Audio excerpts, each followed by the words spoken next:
Mohon maaf Kak, memang ini tidak ada suaranya atau kakaknya lupa hidupin mic ya Kak? Maaf sekali, makasih Kak.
Halo?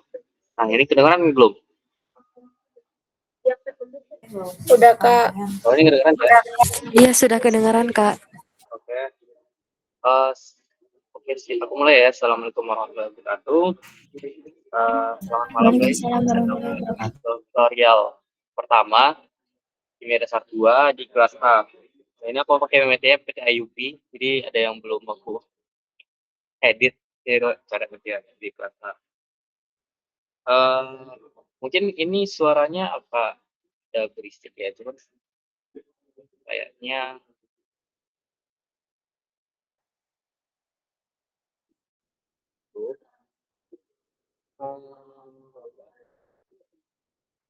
untuk teman-teman ada yang bisa record nggak? Mungkin aku minta tolong record juga, misal recordanku kurang bagus nanti kalian punya backupan gitu. Soalnya dari beberapa dari yang sebelumnya yang udah ngelakuin record itu recordnya nggak ada suaranya gitu. Jadi mending di backup aja di laptopnya masing-masing yang bisa gitu. Dari pahami ya, net ini terkait record. Di sini aku juga record, cuman aku kurang yakin record lagunya bakal bagus. Gitu.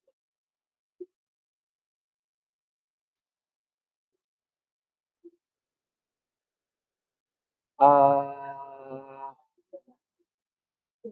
jelas kan? Jelas? Jelas Kak, aman. Oke. Nah, yang pertama itu terkait CPMK, CPMK 1. Mahasiswa memiliki pengetahuan yang komplit dan komprehensif tentang sifat gas, cair, dan fasa padat. Yang pertama itu ada soalnya. Itu soal UTS 2021. Apa? Yang pertama adalah itu terdapat 2 pertanyaan. Pertama ada 2 pertanyaan, what is the concentration value in units of M? M M besar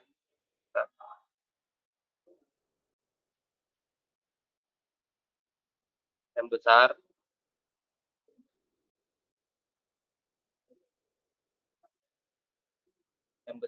M kecil, dan X ppm. Nah, Kak, ada yang bisa bantu aku jawab nggak? Empat satuan ini menggambarkan apa?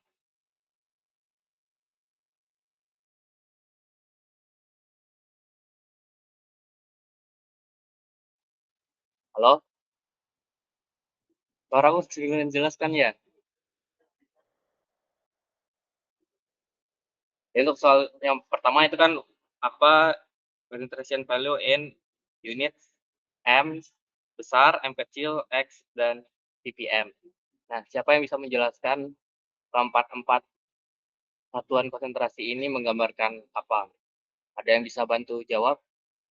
Ini untuk menambah nilai kalian ya, nilai. Jadi, aku harus bikin pertanyaan interaktif gitu deh. Ada yang bisa jawab?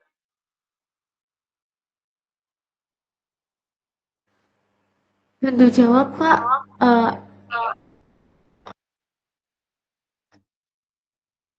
Untuk M besar itu molalitas, M kecil itu molaritas, X itu fraksi mol. Lalu untuk ppm itu satuan konsentrasi zat terlarut.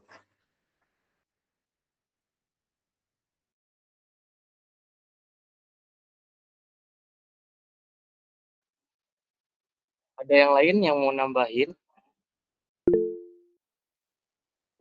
Tuh, itu tadi Kalau boleh, Kansa. kalau menurut saya kalau M besar itu molaritas, kemudian kalau M kecil itu molalitas, X itu fraksi bukan ya? Seingatku. Setelah itu kalau ppm itu ini satuan per sejuta. Kayaknya. Maaf Kak kalau salah. Ada lagi? Aku ambil 3 orang deh, satu lagi.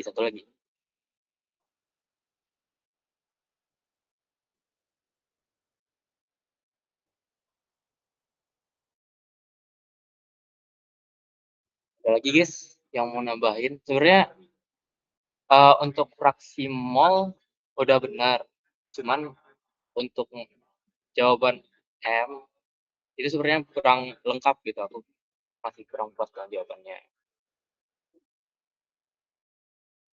Ada yang mau nambahin nggak?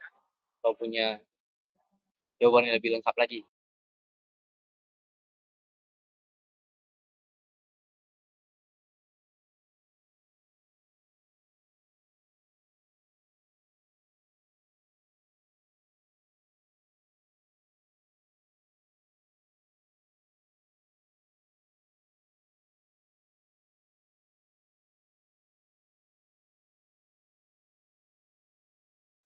Oke, nggak ada ya. Nah, jadi lebih tepatnya itu molaritas dan molalitas. Ya, M benar itu molalitas M besar molaritas, M kecil molalitas. Apa yang membedakan molalitas dengan molaritas? Nah, kalau molalitas itu perbandingan antara keempat-empatnya sama-sama konsentrasi ya, guys. Dan keempat-empatnya itu sama-sama konsentrasi. Untuk molaritas itu perbandingan antara mol dengan volume. Sedangkan molalitas itu perbandingan mol dengan massa.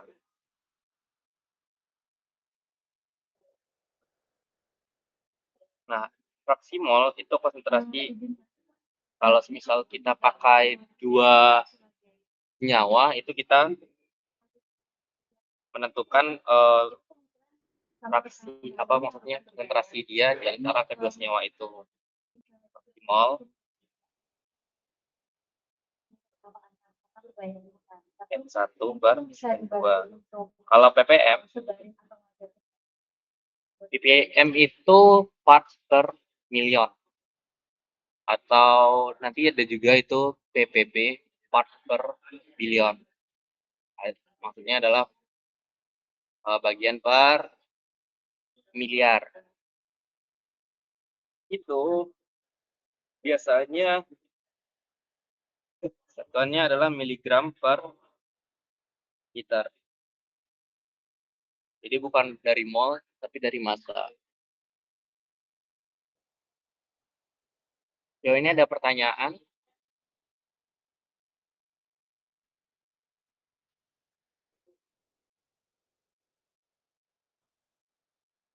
Nah, untuk vapor. Yang kedua itu vapor pressure. Kita bahas juga gitu. Nah, kita bahas yang 1A dulu, given information-nya. Sini ada 5,85% larutan NaCl dengan densitas 1,0585. Ini AR-nya juga udah tertera di sana. Ini udah kita rangkum di sini.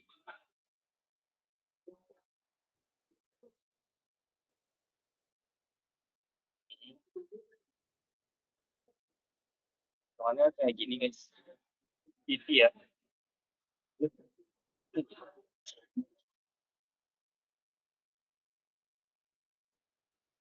yang pertama itu kita menentukan dulu berapa massa dari NaCl-nya.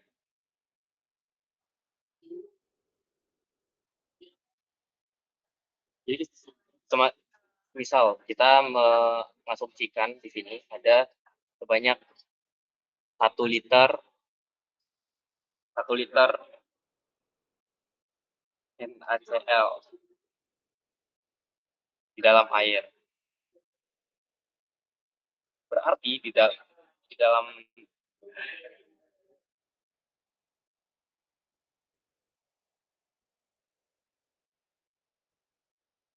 berarti karena yang diketahui mililiternya berapa? Ambil apa ya? 1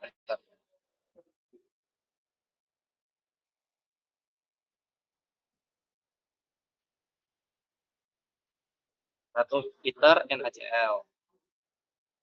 Berarti di sini ada, kalau untuk menentukan massa kita bisa gunakan data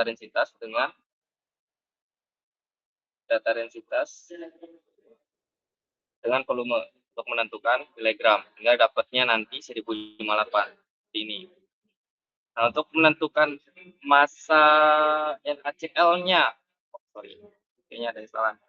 Dia kan 1 liter NaCl dalam air dikali dengan 10 ml, dan jadi dapatkan nanti massa larutannya itu 1058,5 gram. Lalu kita mendapatkan massa NaCl dengan mengalihkan persen dengan total massa tersebut. Ini dapatkan 61,92 gram, lalu didapatkan 0,99658 kg massa over pelarut. Nah, dari hasil tadi kita bisa cari mol NaCl sama mol H2O. Jadi dapat NaCl-nya 1,058 mol dan H2O banyak 55,37 mol. Nah, dari sini kita udah bisa tuh dapetin konsentrasi dari NaCl-nya. Konsentrasi dari NaCl-nya pakai massa NaCl per volume larutan. Lalu untuk molalitas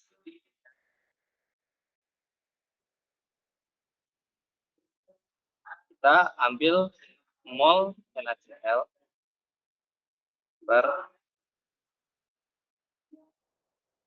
massa pelarut. Jadi pelarutnya di sini air.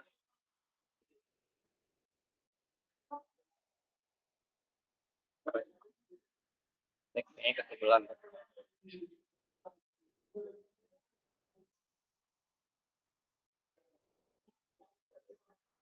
Halo? Halo Kak. Massa air. Jadi didapatkan hasilnya nanti seperti ini. Nanti dicek lagi ya guys. Soalnya kalau GPT dipakai buat ngitung belum tentu benar. Yang gitu kan.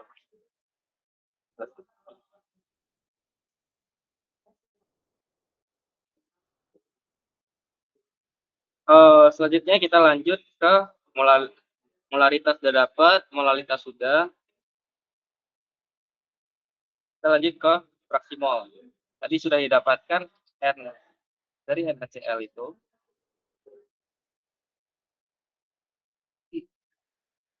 banyak 1,058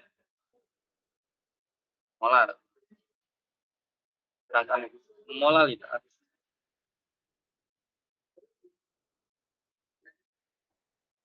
NaCl N. Sorry. Oh ini.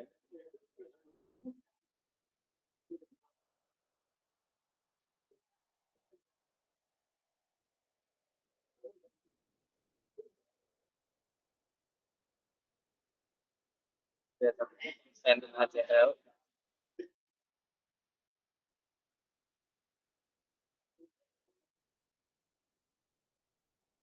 1,058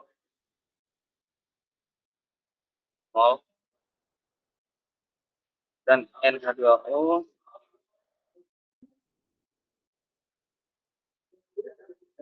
H2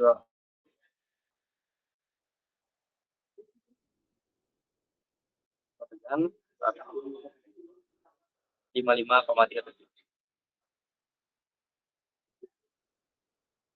Dan rumus dari fraksi mol itu sendiri adalah NX per total. Didapatkan hasilnya. Lanjut ke part per million. Part per million itu satuannya W per V, massa per volume. Jadi 1 miligram dibanding 1 liter.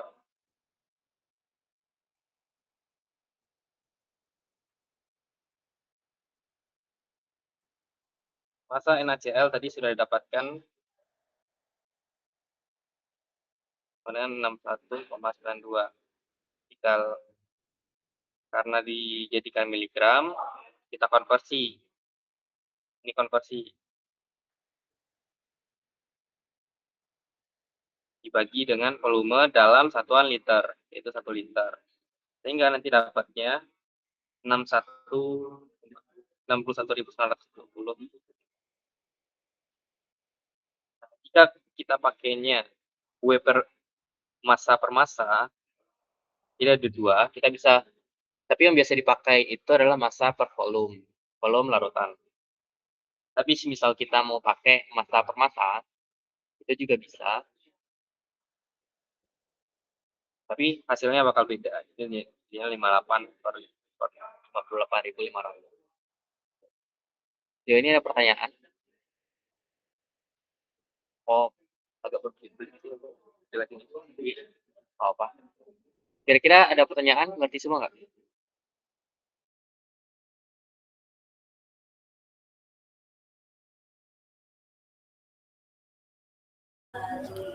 Ngerti Kak, ngerti.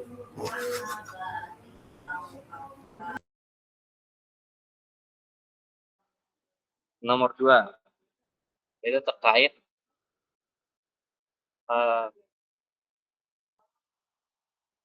vapor tekanan uap. Ada yang tahu rumus tekanan uap? Ada yang bisa jawab?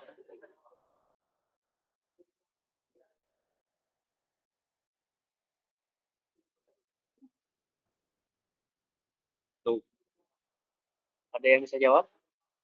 Rumus untuk mencari perubahan tekanan uap.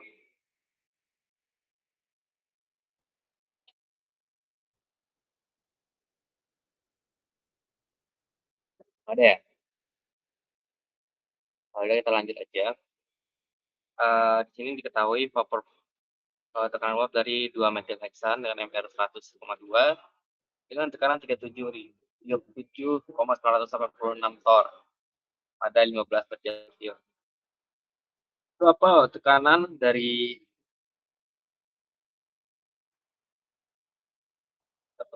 senyawa campuran dari 78 gram 2 metil heksan dan 15 gram naftalen,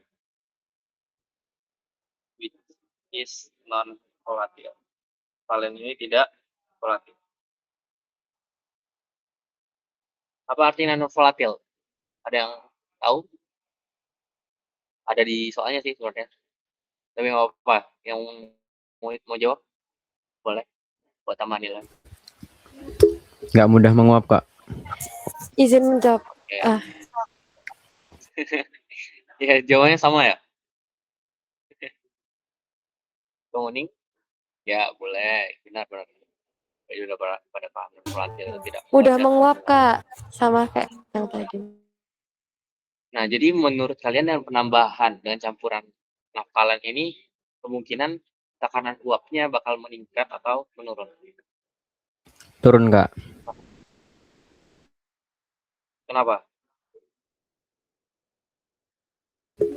Karena fraksi mol pelarutnya jadi turun. Kan awalnya tekanan dari 2 metil heksana itu 37,98 tor. Itu 100% murni tuh metil heksan. Sedangkan ketika dia dicampurkan dengan naftalen yang tidak volatil itu harusnya dia menurun atau meningkat enggak?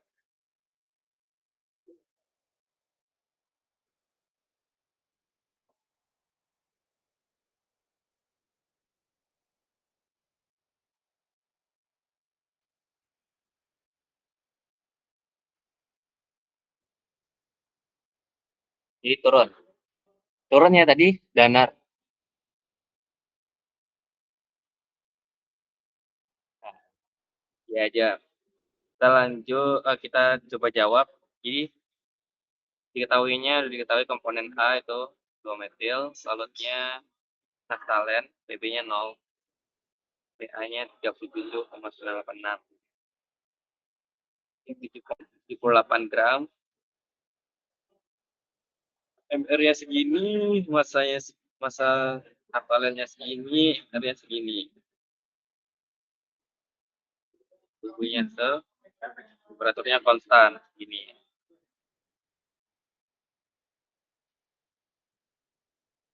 Gimana sih tahapan carinya? Kita harus cari dulu mol. Jadi apapun soalnya, itu coba jika ada informasi massa dan MR, itu coba dicari molnya terlebih dahulu.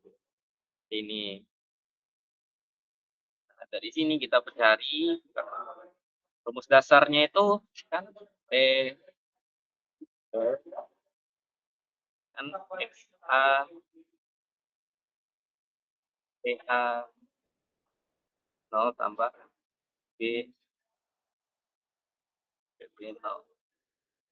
Ini menggambarkan tekanan uap murni senyawa H. Dalam kasus ini 2 metil heksan. Sedangkan ini menggambarkan murninya naftalen. Nah, karena naftalen tadi non volatil, jadi dia tidak memiliki tekanan uap murni. Jadi kita anggap sebagai 0. Jadi rumusnya, kalau awalnya rumus dasarnya seperti ini, tapi rumus karena naftalen itu PB-nya 0, jadi rumusnya hanya XA PH 0.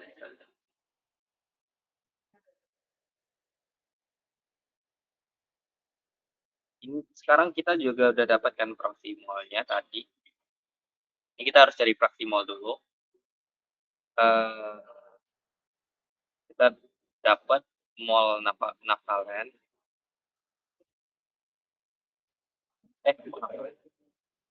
Sorry. 2-metilheksan. Ya Allah.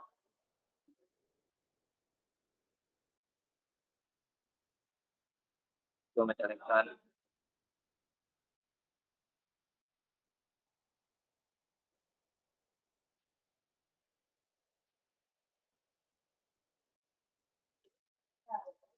Terus ini naphthalene.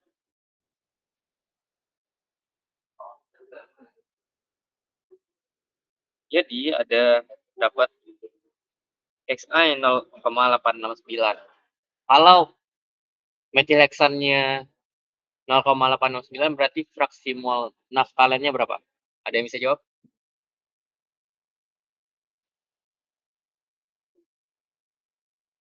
Ada nggak? Semua pertanyaanku menambah nilai ya, gitu. Jadi nggak perlu diingetin. Terus harus bilang dulu nambah nilai baru pada menjawab. Ada yang bisa jawab? Berarti proksimal nilainya berapa? Boleh? Silakan. 0,131 dari 1 dikurangi 0,869. Benar ya? Jadi mol untuk fraksi mol itu kan totalnya 1. Jadi jumlah fraksi jika ditotalin fraksi mol dari suatu urutan itu nggak mungkin lebih dari 1. Jadi nggak perlu dicari pakai rumus ini, tinggal dikurangi sama 1 aja. Jadi sama dengan 1 kurang 0,131. Coba tadi namanya? Biar nama lagi. Oke, terima kasih. Ya.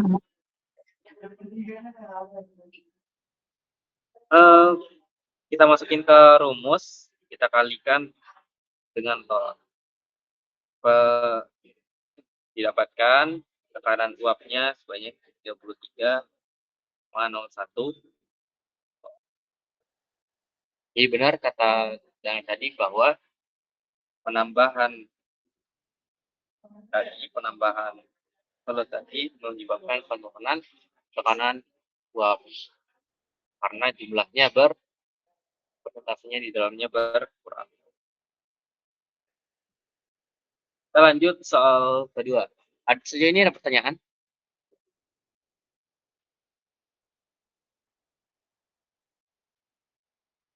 Tidak ada ya. Kita lanjut soal kedua.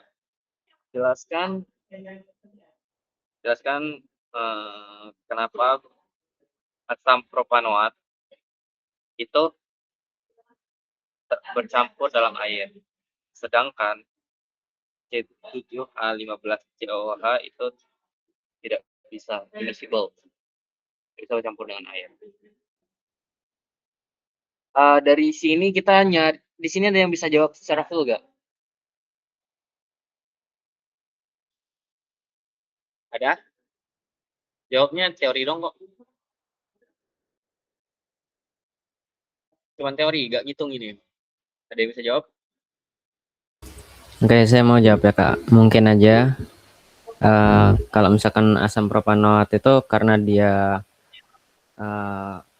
maksudnya rantai utamanya, rantai hidrokarbonnya itu pendek dan dia itu punya gugus asam, jadi dia itu lebih mudah terlarut sama air.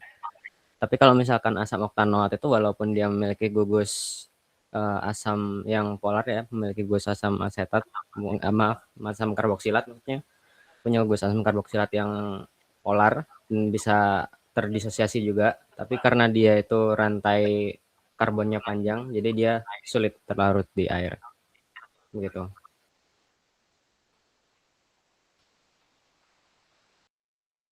Oke, kenapa rantai yang dia yang panjang tuh membuat air dia nggak bisa bercampur ke air danar?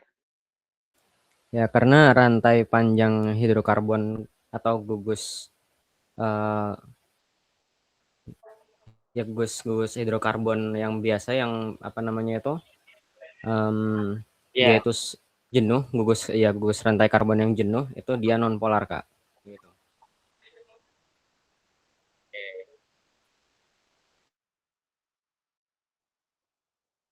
tapi semisal eh etana sama kamu tahu itu kan, etana sama heksana itu akan tercampur gak dalam air? Visible gak? Dengan konsep Kalau tadi. etana sama heksana harusnya enggak sih, Kak. Karena dia kan semuanya non polar gitu. Dua-duanya enggak. Jadinya dua-duanya tidak harusnya. Jawabannya overall benar ya, Danar. Terima kasih, Danar. Baik, Kak. Eh, kita lanjut. Ini untuk jawabannya, prinsipnya adalah like dissolve like. Jadi kita harus tahu prinsip ini. Prinsipnya adalah like dissolve like, polar visible dalam polar, non polar visible dalam non polar. Ada yang kalau masih ada yang terkendala sama gimana caranya menentukan polar dan polar. Yang pertama itu momen dipolnya itu mendekati nol. Untuk molekul diatomik itu kayak H2O2 itu dia non polar.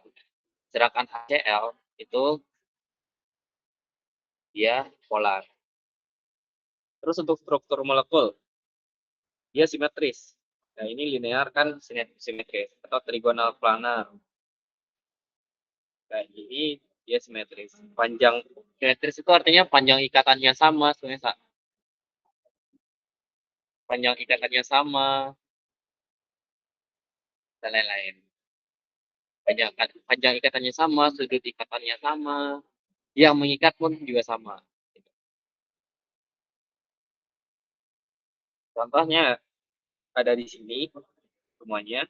Terus untuk yang buat yang polar itu molekulnya asimetris. Contohnya itu tadi H2O. H2O itu kan yang mengikat dua-duanya H.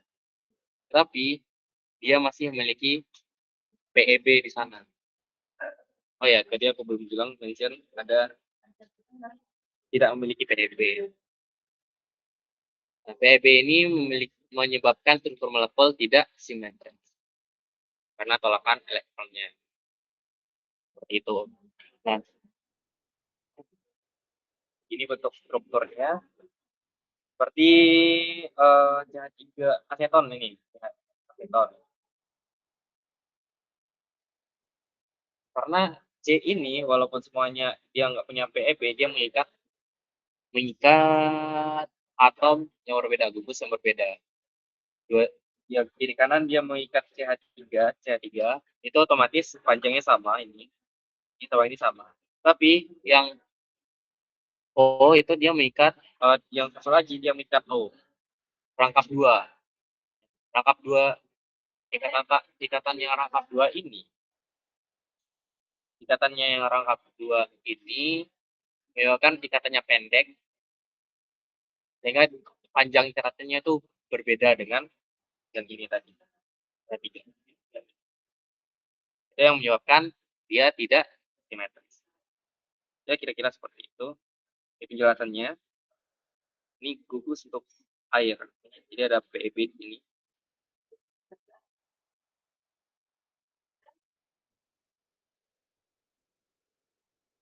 Ini juga. Nah, sebenarnya kalau kita pakai konsep tadi itu kan dua-duanya polar. Karena dia punya gugus yang berbeda di sini. Nah, cuman yang membuat dia ini lebih cenderung ke non polar karena efek polarisasi yang terjadi di C7H15COOH tadi. C7 ya, C8 ya. C7 berapa?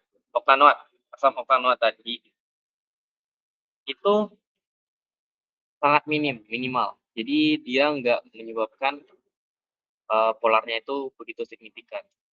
Nah, dari itu kita dapat menyimpulkan momen dipolnya hampir sama dengan nol. Ini cenderung ke arah non-polar. Jadi secara prinsipal itu sebenarnya polar, tetapi polarannya itu tidak sepolar air. Polarnya enggak sepolar air, sangat jauh berbeda dengan air. Itulah yang menyebabkan dia tidak bisa bercampur dengan air. Begitu. Apakah ada pertanyaan terkait ini? Tidak ya? Oh, boleh, Tante. Maaf Kak, izin bertanya. Sebenarnya kan sebelumnya waktu praktikum kimia dasar 1, kalimat like this of like itu udah pernah dijelaskan. Cuman saya belum bisa menjelaskan kembali dengan bahasa yang sederhana. Jadi gimana ya Kak cara jelasinnya pakai bahasa sederhana? Jadi misalkan saya bisa menjelaskan itu kepada orang awam gitu loh Kak. Seperti itu. Terima kasih Kak. Oh, jelaskan prinsip like dissolve like. Secara gampangnya dia akan melarutkan sesamanya. Prinsipnya kayak kita nambahin air dalam air. Itu pasti nggak bakal kebentuk pemisahan kan, Kansa? Karena dia Iya, akan melarutkan sesamanya. Paham nggak? paham. Berarti kalau misalkan distilasi terus pelarutnya pakai N-heksan sama misalnya distilasi minyak kemiri. Itu Ya, prinsipnya gimana Kak? distilasi. Misal-misal. Boleh diulang? Misalnya kan saya pernah baca kalau misalkan distilasi minyak kemiri itu pakai prinsip like dissolve like.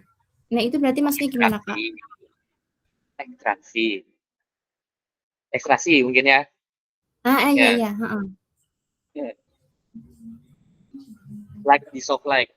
Jadi like dissolve like itu kita menjelaskan bahwa dia akan ini kan menjelaskan nggak sih?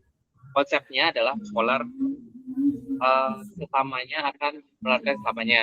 Polar melarutkan polar, non-polar akan melarutkan non-polar. Dalam konteks minyak kemiri tadi, misal kita ingin melarutkan yang namanya minyak kan. Minyak itu rantainya panjang. Ya sama konsepnya kayak ini tadi.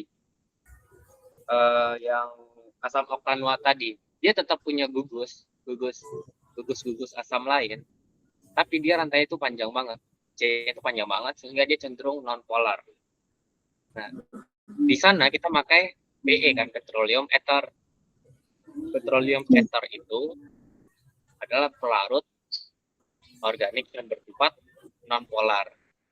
Oleh karena itu dia hanya melarutkan senyawa-senyawa yang non polar juga, dan termasuk ke minyak kemiri yang kita ekstraksi tadi.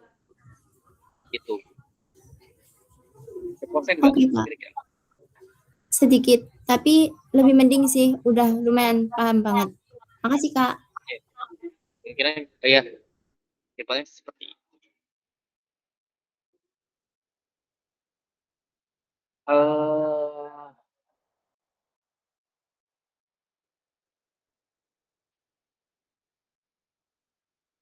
Ya kita lanjut. Ya masih ada pertanyaan nggak? Tidak ya. Kita lanjut ke nomor 3. Untuk meningkatkan titik didih air banyak 5 derajat. Sebanyak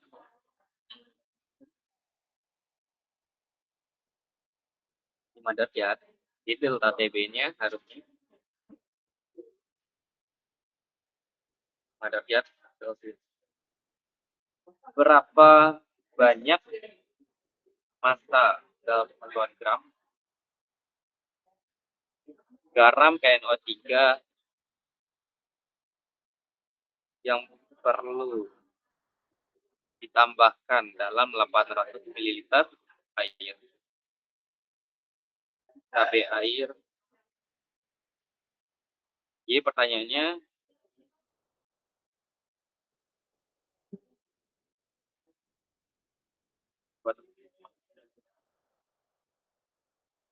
Ada yang berapa gram? Gram kan? Ada yang mau ngasih tahu rumusnya?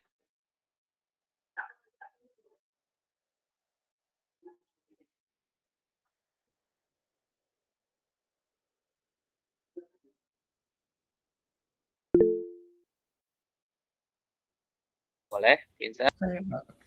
Eh, mungkin rumus kenaikan titik-titik itu jumlah ion dikali Kb dikali molalitas. Untuk simbolnya apa, Vincent? Delta Tb sama dengan I kali Kb kali M. K, K apa?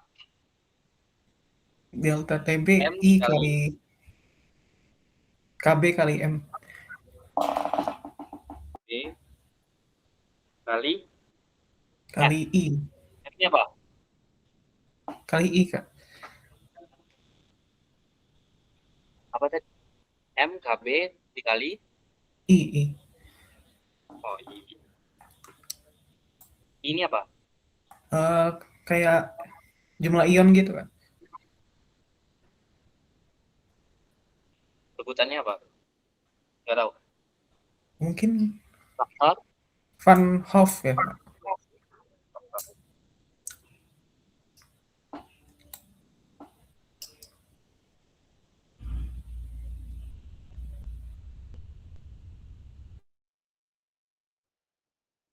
nah, ini yang diketahui. Ini rumusnya.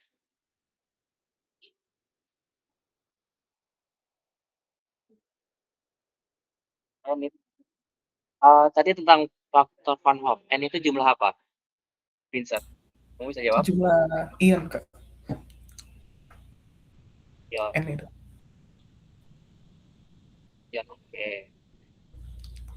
Dan alfa itu menggambarkan apa? Alpha menggambarkan Gimana? molekulnya mungkin, Kak. Jadi alfa itu menggambarkan persen ionisasi, derajat ionisasi. Dan untuk atom kuat, nilainya almost 1. Jadi kita anggap aja 1. Jadi sebenarnya itu almost ya. Cuma karena dibulatkan itu kita menganggap itu. Jadi ionnya ada 2, K plus sama NO3 min. Jadi ada dua ion. Jadi kita makanya di sini N-nya 2. NO3 itu garam yang terbentuk dari asam kuat dan basa kuat. K itu dari KOH kan, kuat. NO3 min itu dari HNO3 kuat. Jadi garamnya kuat. Jadi makanya alfanya 1. Ya jumlahkan dapatlah hasilnya 2. Jadi kita lakukan step by step-nya, rumusnya benar kata si Vincent tadi. MKB. M ini yang kita gunakan adalah molalitas. Massa itu N per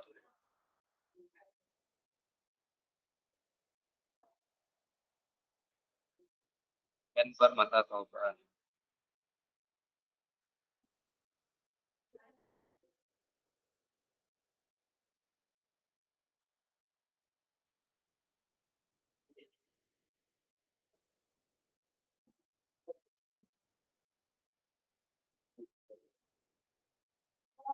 Kayaknya ini bukan massa deh. Ini lebih ke density.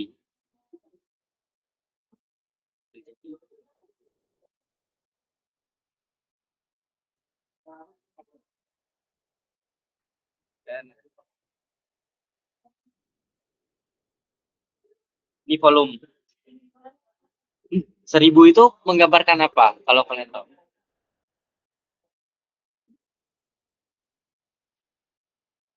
Ada yang bisa jawab? 1000 itu menggambarkan volume. Volume larutannya, volume air. Sini jelaskan nggak?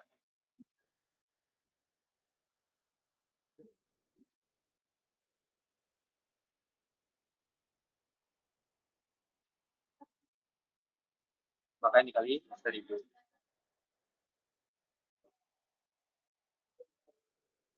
Jadi kita hitung, ini kita masukin tadi 5, ampere-nya udah ketahuan, densitas airnya, volume air ini kali 0,5 dikali dapatlah hasilnya itu sebanyak 396. Atau kita setarakan kalau satu angka penting jadi 300. Ada pertanyaan?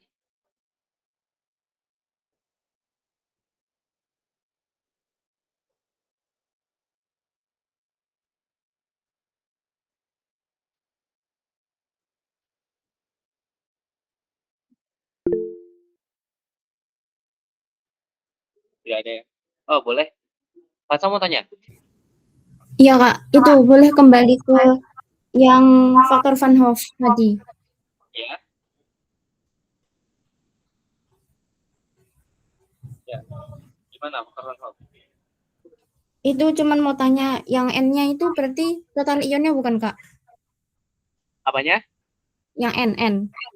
Ya. Itu total ionnya ya? Ya, jumlah ionnya. Oh ya udah, makasih Kak. Ya. Jumlah ion yang terurai. Ada lagi yang mau bertanya?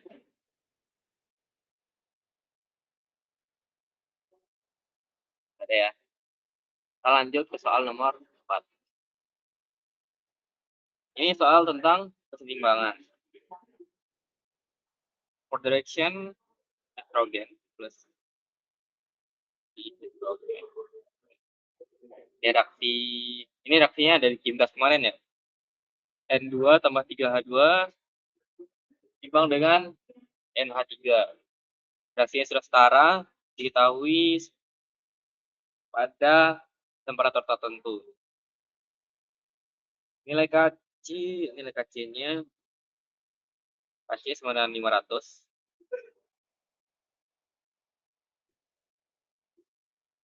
Hitung KC value reaksi. Oke.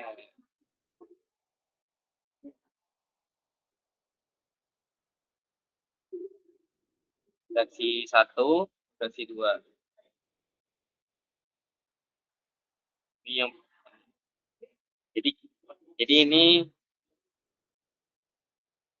reaksinya dibalik.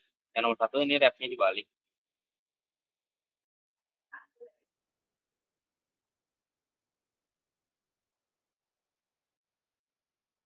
Nomor 2 itu reaksinya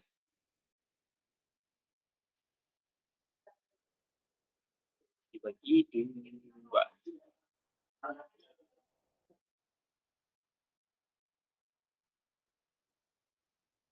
Nah, ada yang bisa jawab nggak untuk yang A kita harus apain?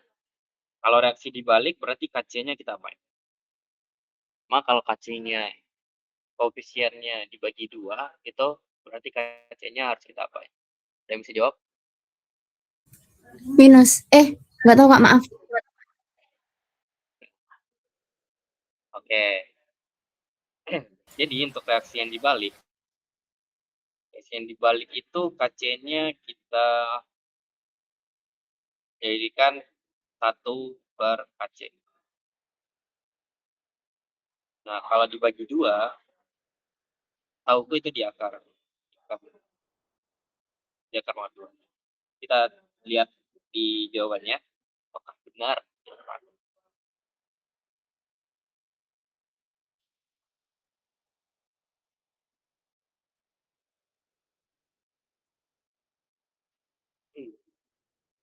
Kita bisa pakai juga rumusnya ya.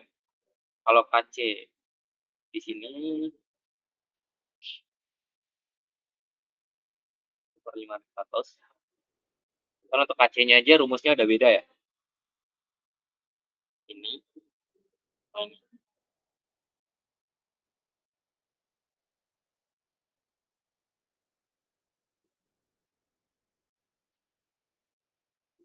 Nah, benar kan? Jadi di akar 2.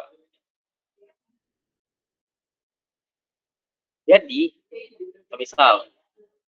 Jadi untuk mudah kalian ya, kalau misal reaksinya dibalik itu 1/KC.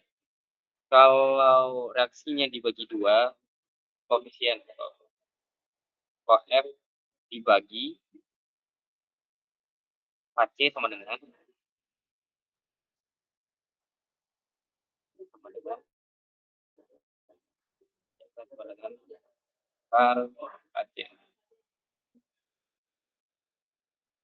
Pembaginya. Kalau dikali berarti dipangkat. Sama dengan KC pangkat F. Jadi misal kita bikin koefisiennya di sini 2, di sini 6, di sini 4. Berarti ada perubahan nilai KC di sana.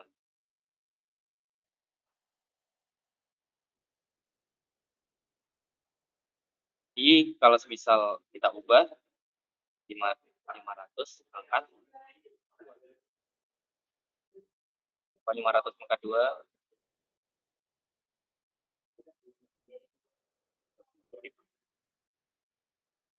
jadi gampangnya kayak gitu. Tapi kalau semisal mau secara bertahap, kalian cukup pakai aja rumusnya. Masukin rumusnya, terus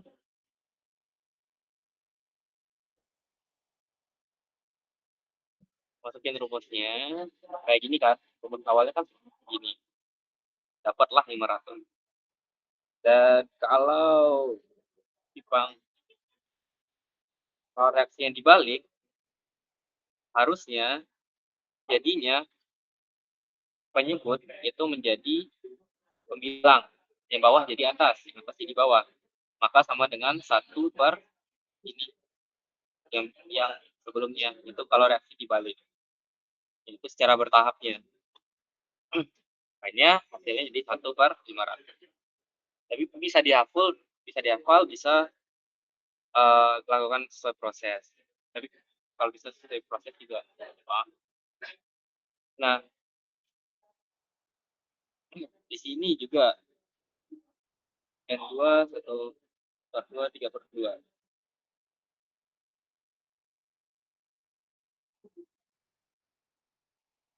Dibandingkan lagi dengan rumus yang tadi. Karena yang berubah di sini kan pangkatnya, makanya kita harus kalikan pangkat. Rumus di kalkulus ya, kalau misal mengkalikan pangkat berarti sama dengan KC-nya di siapa itu?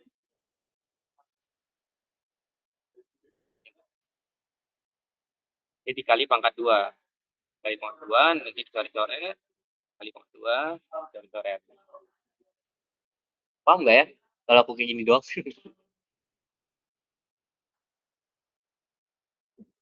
Aku jelasin kayak gini dulu aja, nanti kalau kurang ngerti silahkan tanya. Soalnya ada di sini juga. Dan kenapa jadi akar? Karena yang kita pangkat 2 kan adalah penyebutnya. Dia bakal berkurang. Kira-kira seperti itu. Yang untuk jawaban ada pertanyaan? Tidak ya?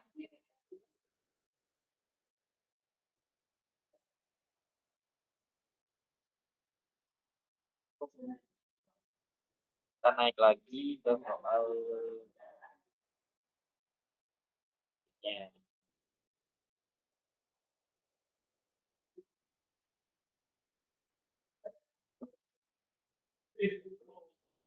Untuk yang B, for the reaction 2NO2 dalam bentuk gas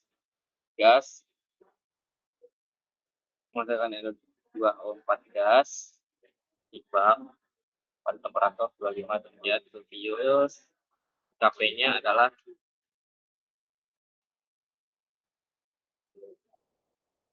nah, untuk hubungan Kc dengan Kp, siapa yang tahu rumusnya?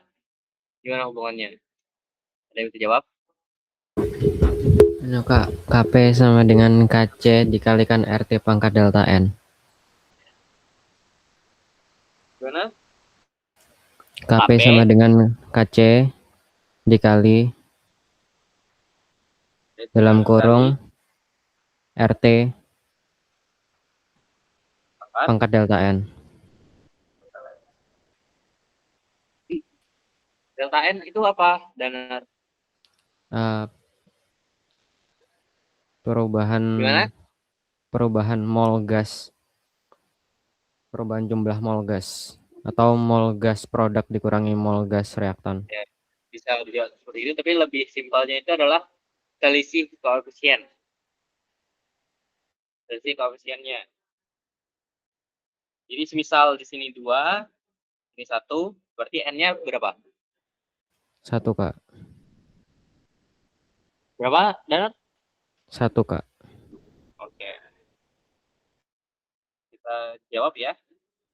Seperti yang menggunakan rumus yang dijelaskan Danat tadi.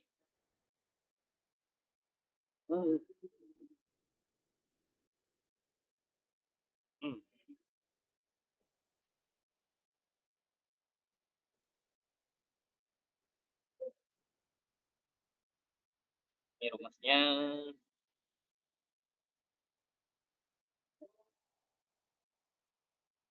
AC kali RT pangkat delta N. Delta N. Mols. Mols itu digambarkan oleh koefisien.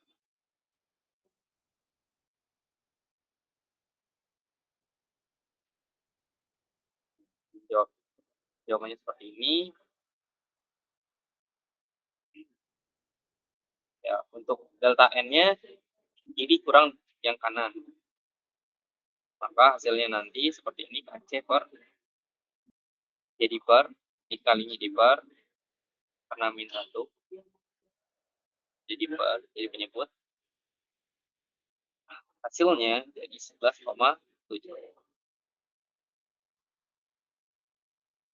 Ini tergantung hitungan juga sih.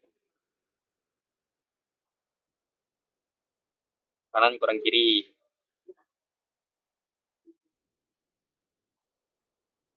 Apakah ada pertanyaan terkait timbangan? Tidak ya? Apa tidak? Lanjut lagi. Ada reaksi A tambah B setimbang dengan 2D. Persentase keseimbangannya itu sebenarnya 10 dengan mula-mulanya mengandung 2 molar. 2 molar nyawa A, 2 molar nyawa B, dan 5 molar ran D.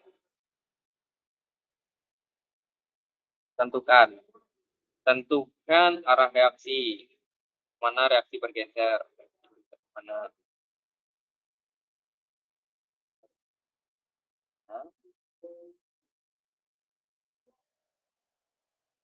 Hitung konsentrasi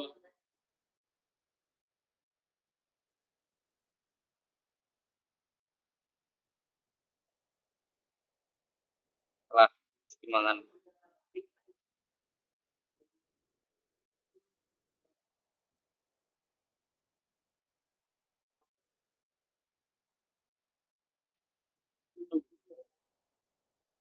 Dari nilai K-nya, kira-kira kemana arahnya, ke arah kesetimbangannya? Ada yang bisa jawab? Kanan, Kak. Ke kanan.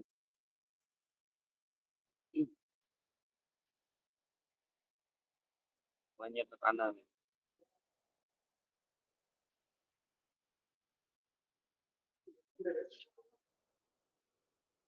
Nah, jadi untuk menentukan pergeseran reaksi, kita bisa hitung nilai Q terlebih dahulu. Q itu adalah, konsentrasi saat ini. Konstantanya saat ini. Jadi ketika Q lebih kecil dari K, itu bergesernya ke kanan. Seperti yang dibilang Dana tadi. Dan I lebih besar dari K, itu ke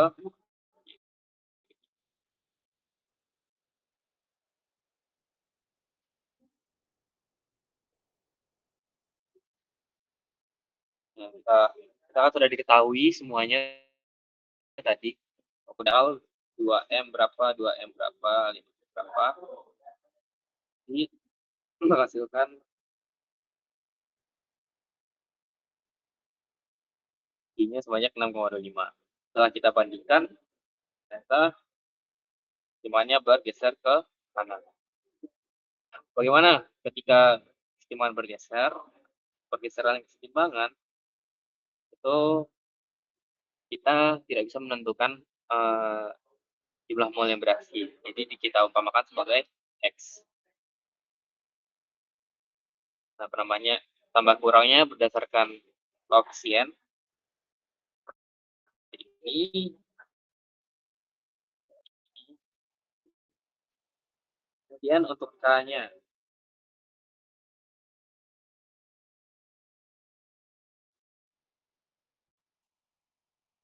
Hasilnya berapa tuh? 2 kurang X. Kurang X kuadrat hasilnya ini plus X kuadrat. Untuk pangkat 2 ini masih gampang ya. Masih pakai rumus ABC untuk mencari akarnya. Kita cari akar.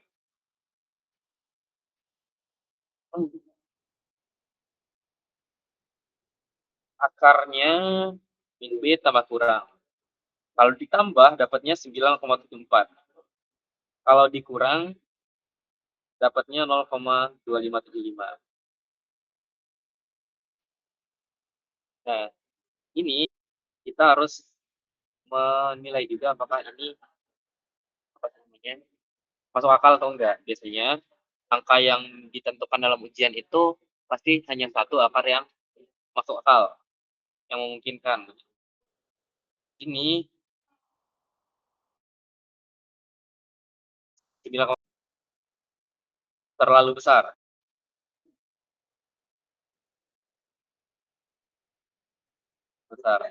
Kan tidak mungkin juga kalau semisal nanti inisialnya jadi minus X.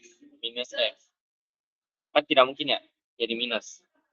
Maka itu tidak memungkinkan. Maka kita ambil opsi yang kedua, 0,2575. Ketika konsentrasi A dan B dikurangi sama X, itu menghasilkan 1,7425. Hasilnya tidak minus, maka jadi kita masukkan juga angkanya dan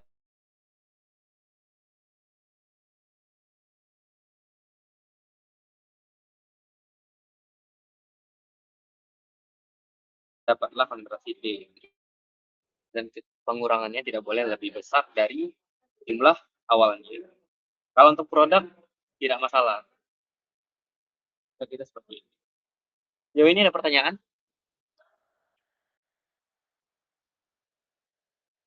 Tidak ya?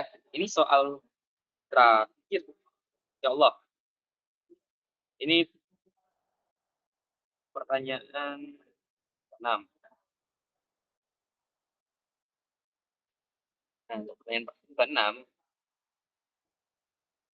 pada temperatur tertentu.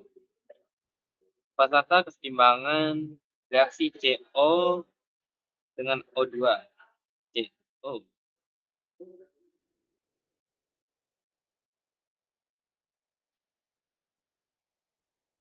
tambah O2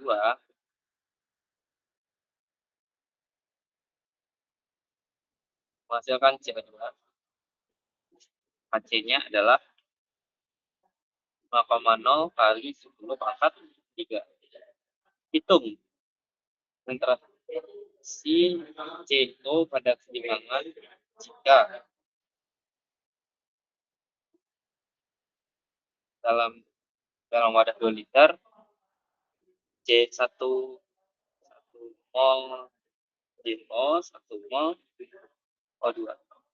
Konsentrasinya di dalam 2 liter, konsentrasinya per 2 0,5 molar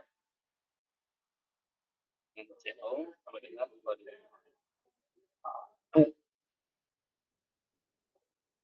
Ini jawabannya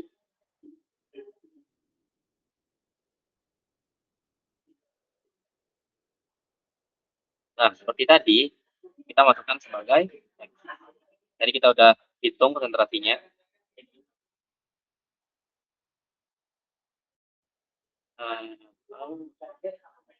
Kita menghitung konsentrasinya.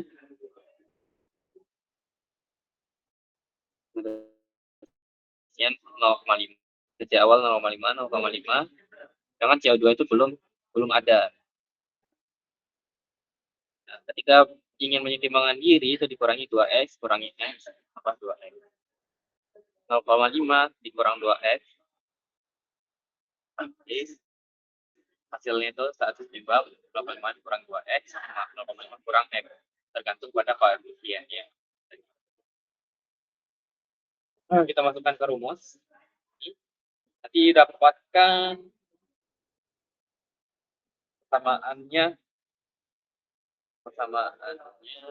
persamaan pangkat 3. Nah, ini udah masuk ke polinomial. Pangkat 3, pangkat 4, pangkat 5. Dan diusahakan untuk teman-teman itu kalau misal ada soal ini prepare kalkulator. Karena cara manual itu susah mencarinya. Ini dapat akarnya 0,5, 0,257. Dapat konsentrasinya jadinya 0,014.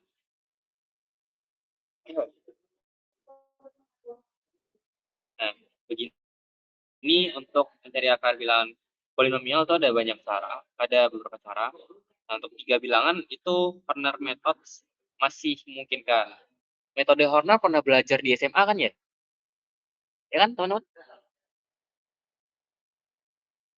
Pernah, Kak. Ada yang ingat? Pernah ya? Pernah. Pernah Kalkulus kan? 1 juga pernah, Kak, metode Horner. Tapi metode-metode lain dipelajari nggak? Metode lain pernah, pembagian sintetis juga pernah. Yang kayak Newton dan lain-lain itu? Ada, Pernah ya? ya, pernah, Kak. Ya, oke. Ya, jadi kalian yang aku sarankan di sini cuma Horner. Tapi kalau kalian mau manual pakai metode lain juga nggak apa-apa. Cuman akurasinya nggak terlalu bagus. Soalnya hasilnya bakal beda kan.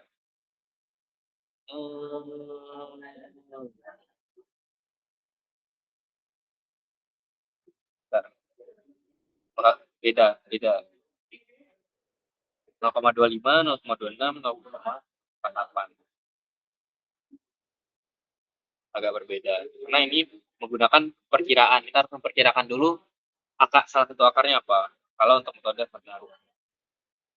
Untuk metode lain cukup ribet sih. Jadi aku juga nggak terlalu bisa jelasin. Tapi kalau kalian bisa ngerti di metode lain dan bisa cari, silakan. Tapi di sini aku naruh beberapa cara nyari akar-akar polinomial di kalkulator. Ini ada beberapa referensi, jenis kalkulatornya beda-beda. Kalian bisa catat ya. PPT-nya mungkin nanti PPT-nya aku share. Kalian bisa Kayak gitu. Oke. Mungkin itu aja guys untuk hari ini. Yang belum presensi silahkan untuk presensi. Apakah masih ada pertanyaan?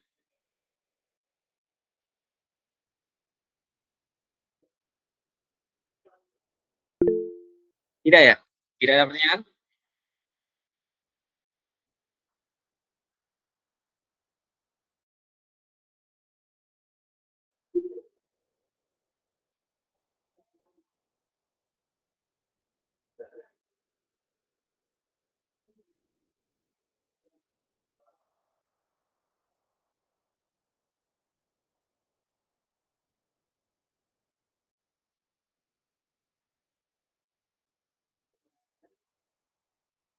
Apakah ada pertanyaan? Yes? Tidak ada ya? Kalau tidak ada, nanti bisa dikerjakan kuisnya. Untuk soal kuis nanti aku kirimkan ke Classroom. Soalnya sama kok sama kelas-kelas lain. Mungkin kalian juga udah dapat info dari kelas lain juga. Dan untuk konsep ya, konsepnya di sini kan udah pakai sampai keseimbangan. Mungkin untuk nanti setelah kimia dasar, maksudnya tugas kimdas 1 atau 2, ada yang perlu ditanyakan. Mungkin masih bingung kenapa aku salah. Kalian bisa tanya aku dulu sebagai tutor kalian. Lewat WA aja nggak apa-apa. Nah, nanti aku konsultasikan kepada tutor yang bikin soalnya. Misal soalnya yang bikin bukan aku. Lebih seperti itu. Itu untuk tugas 1 dan tugas 2 mungkin. Tugas 2 juga udah disubmit, tapi baru sampai materi keseimbangan. Keseimbangan saja. Mungkin itu. Ada pertanyaan? Mungkin untuk selanjutnya atau gimana? Belum, Kak. Ada ya? Oh ya, aku butuh dokumentasi, guys. Adakah yang bersedia untuk dokumentasi? Tadi ada yang rekam nggak, BTW? Silmi Kak rekam, Baik. tapi nggak full sih, Baik. saya tadi laptopku mati waktu awal. Tidak ya? Oh alah. Seadanya aja nggak apa-apa. Nanti, halo, gimana kan, Sa? Enggak, udah Kak. Oke. Dan nanti yang rekam, dan aku minta tolong kirim juga di grup buat teman-temannya juga. Aku cek rekamanku dulu apakah bagus atau tidak, aku potong-potong atau tidak, atau apakah suaraku tadi masuk atau tidak. Soalnya agak sulit. Besok aku optimalisasi lagi caranya. Aku juga begitu paham ngajar online-nya gimana. Itu aja guys. Terima kasih buat yang udah hadir. Sekarang yang hadir ya aku kedeteknya 40 lebih ya. Mohon maaf atas salah-salahnya aku dalam menerangkan, tadi juga sering salah. Minta maaf. Kalau misalnya ada yang bingung dari pernyataanku, misalnya kalian nanti nonton rekaman, pernyataanku agak aneh, kalian langsung chat aku aja. Nonton di grup juga nggak apa-apa. Ngechat di grup, nonton. Ngechat di grup juga nggak apa-apa. Nanti aku coba jawab, kalau aku bisa jawab. Sekian, terima kasih. Assalamualaikum warahmatullahi wabarakatuh. Terima kasih guys. Waalaikumsalam warahmatullahi wabarakatuh. Waalaikumsalam warahmatullahi wabarakatuh. Terima kasih Kak. Terima kasih Kak.